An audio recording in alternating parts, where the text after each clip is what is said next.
So yesterday, during the Commonwealth Business Forum in Westminster, London, our president couldn't tell us in Nigeria.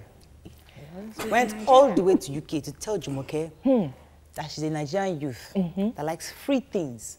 Based on the notion of Nigerians, they just want to, they're an all-rich nation, waiting for money from oil. According to him, Nigeria has a very young population like Tokwe and Jumoke. Yes. And Mariam.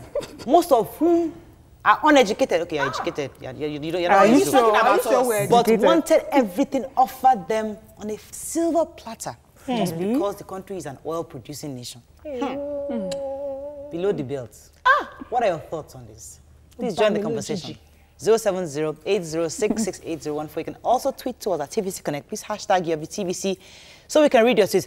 Jumoke, bear in mind, they are also in the house talking about pro-Buhari, anti-Buhari, and these are the kind of issues young people are getting themselves involved with. Yes. A parent, and you know, I see our president, Muhammadu Buhari, as a grandfather to me. Oh, really? Now you see him as a grandfather? I've said it over and over again that I'll tell him grandpa go arrest. You know, but like, if you want to correct your child, we are advised not to do it in front of everybody. Oh my God. If you really want the message to sink in, these are discussions you have with your children in-house. But we seem to hear from our grandfather and our president more when he's outside the country than within the country. You don't wash your dirty linen outside. You don't embarrass your people outside. Yoruba will say, you can't buy yourself back. If you're selling your nation, your country, you're selling us cheaply to the international audience. You can't buy back that character. You've sold us cheaply. Is what he's saying a fact? I don't agree. He is a beneficiary of free education.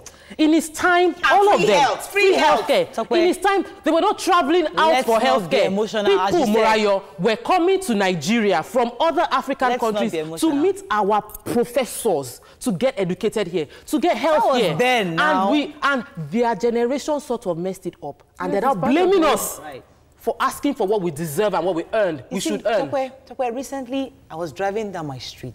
Somebody opened the new open ground near my street, on my street.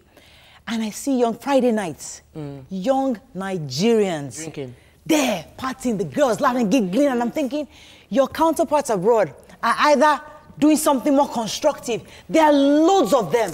Really, we sit back. Yes, I don't blame them. I'm not saying it's their fault. Yes, these people... We have to make ourselves happy now. That's what Morayo is saying. Who are the people at Coachella? Were they Nigerian youths? People having fun. Please. People are allowed to have fun. Beyonce, she a Nigerian youth. What you said is very insensitive and clearly out of touch. You mean these are youths that are everywhere, that are known worldwide because of their music, their creativity, their fashion. They are working so hard, even though that the country is not encouraging. There's no like welfare system or anything to help these youths. Yeah. And the reason why a lot of our Nigerian names are heard abroad is because of people like Wizkid, Davido. Are these people sitting down?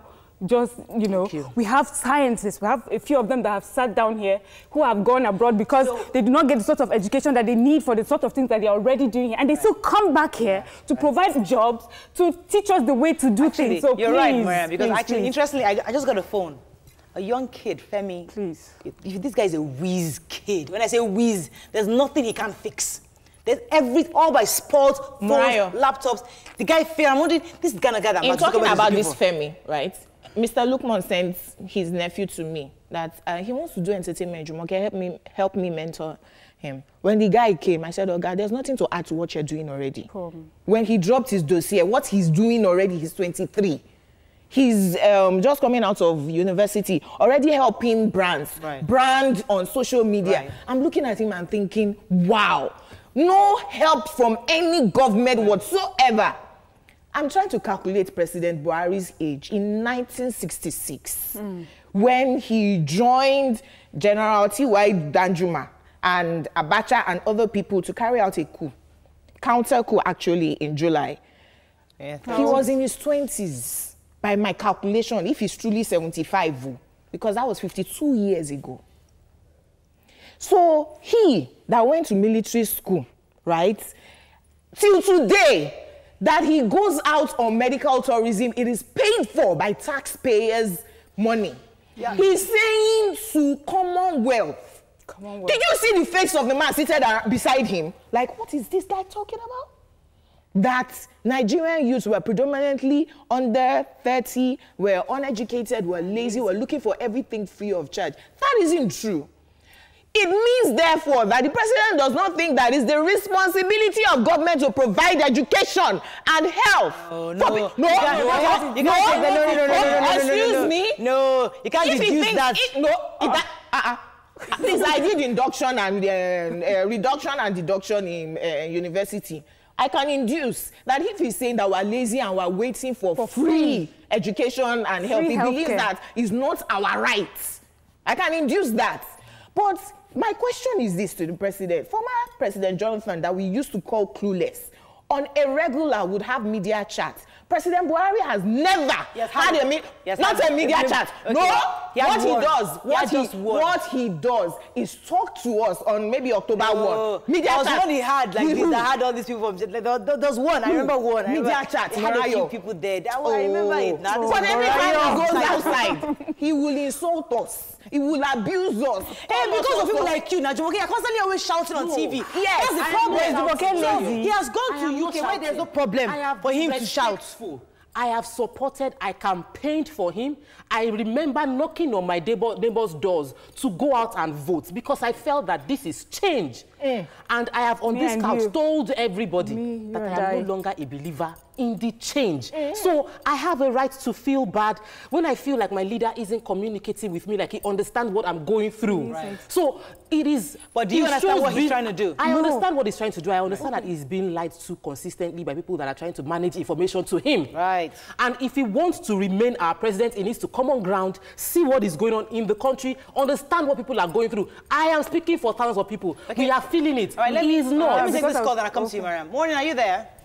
Julie, yes. Hi, Julie. Thanks for calling. Go ahead, please. I love the conversation this morning. Jumoke is my role model. I salute you. I just want to contribute this morning because me, myself, I'm hungry. 50-something plus.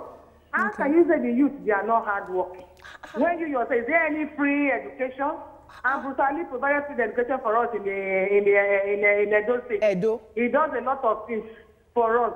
And even later, Awolowo did a lot of things for us. What has he done? And it is the youth that empower him to be there.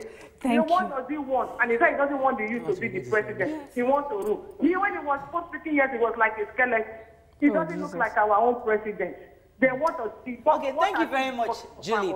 We don't want you to know that we, this youth, we are ready for him to experience. Okay, fantastic. Thank you very much, Julie. See, I think our leaders there, the perception out there is that young people are not concerned about politics, that we don't care. Which young people is he talking about? Because if you talk to leaders, they always feel, they'll ask you, who are you talking to? Is it the elites or the guys on the ground? Because the guys on the ground just want to hear, they're like, they collect instructions. Give me a recharge card. Give me a recharge card, I'm good to go. So that's what the leaders and politicians see. They assume that that's how all African Nigerian youths are. That's why they crumble the educational sector so that we cannot think. But some of us will still self-educate ourselves. Mariam, let me let you jump in here. I was going to say, and the caller mentioned it, which is we need to, I hope he remembers that this change that he preached and that he was able to be elected was on the backbone of youths on social media. These youths that are lazy. I was among these, we are all among these change. We voted for change. And we chose him as the representatives of that change. So these same youths who did all this hard work now, today, 3 years down the line, were lazy. Okay, let me take this call from Yakub, then I'll come to you, Joe. Okay. Yakub, are you there? Morayo, I'm there. Good morning. Thanks for calling. Go ahead, please. Yeah, good morning to you all in the studio. Good morning. Jumso, I think I respect your opinion every time. Excellent. Let me correct one impression here. Mr. President has been giving Nigerian media shots once. Yes, I never read once. Yes, once. I can bear that witness. Okay. Then, I would say that I think Mr. President is missing it. I'm a die-hand of this Mr. President. But the statement yesterday is a big blow. It's a big blow. I want Mr. President to come down to our home in Ikeja. If Mr. President says that Nigerian youth are lazy, you will see a lot of Nigerian youth, unemployment Nigerian youth, waiting at the gate for them to be engaged, for you to go out of the country. and say that Nigerian youth are lazy. It is barbaric. It is absurd. No, wait, hang in there. Wait. Yakub, hang in there. Hang in there. Hang in there, Yakub. Hang in there. There are figures backing some of these claims up. We know that about 60 or 70% of Nigerians are illiterate. Yes or no? Yes. Yes. Hang in there. No, we're not talking about false now. We're talking about what he said. Well, you said they're lazy and they're uneducated. Is the accuracy of what he said? Okay, 70% of us are illiterate. That's true. That's 70% of us are youths. That's so fact. If what he's saying is it factual? Yes. But you see, the thing is a totally different issue. Listen, he's been in power for 3 years. How was it? If he wanted to come and tell us that there are a lot of us that are uneducated and unemployed and lazy people, he should come with facts of what he's done in the past 3 years that has taken us from being 52%, because we are 52% underemployed, unemployed young people. What has he done? In 3 years, this is what I've done. In spite of what I've done, these people have refused to read. These people have refused to work. The figure. Okay, so you guys have dropped unemployment and underemployment is 52. Yes, 60% are illiterate. But guess what? In Zamfara, this year 2018, only 28 students applied for SSC. Whose fault is that? Insecurity. Whose fault is that? Whose fault is it that there's insecurity in Zamfara? That girls are kidnapped on a regular in their schools and they're now afraid to go to school. Whose responsibility is it to keep people secure, employed, and provide health? You know, I mentioned I had one question, and I wanted to ask Yakub. Truly, he's a supporter of President Buhari. The people who voted for President Buhari in 2015, what were you people expecting? We wanted change. Hold on. Answer one after the other. Wait now. Go ahead, please. He gave us 3. He said he would do insecurity, he will provide jobs, and he would fight corruption. Yes. And on those 3, I have always sat down here to hold him accountable. And we will still find him wanting on every 3 of them. So let me ask you a question. We voted Buhari because he came across as a man of integrity. Okay. And we felt that because does he have integrity now? That's not. Go ahead, I'm listening to you. Actually, he's still a man of integrity. This man has integrity. Yes, he's still a man of integrity. It's the people around him that are not telling the truth. He's still a man of integrity. So let's get back to you can't say he's not a man of integrity. If we are all saying here, and everybody is shouting that the president doesn't know the truth of what is going on ground, you will blame him. If Governor Ambode doesn't know the truth of what is on ground, that Olusosu is still smoking away right now, we will blame him. And if any leader doesn't know what is going on, he is responsible. We need to stop blaming people around the president. He's the one It's Thursday.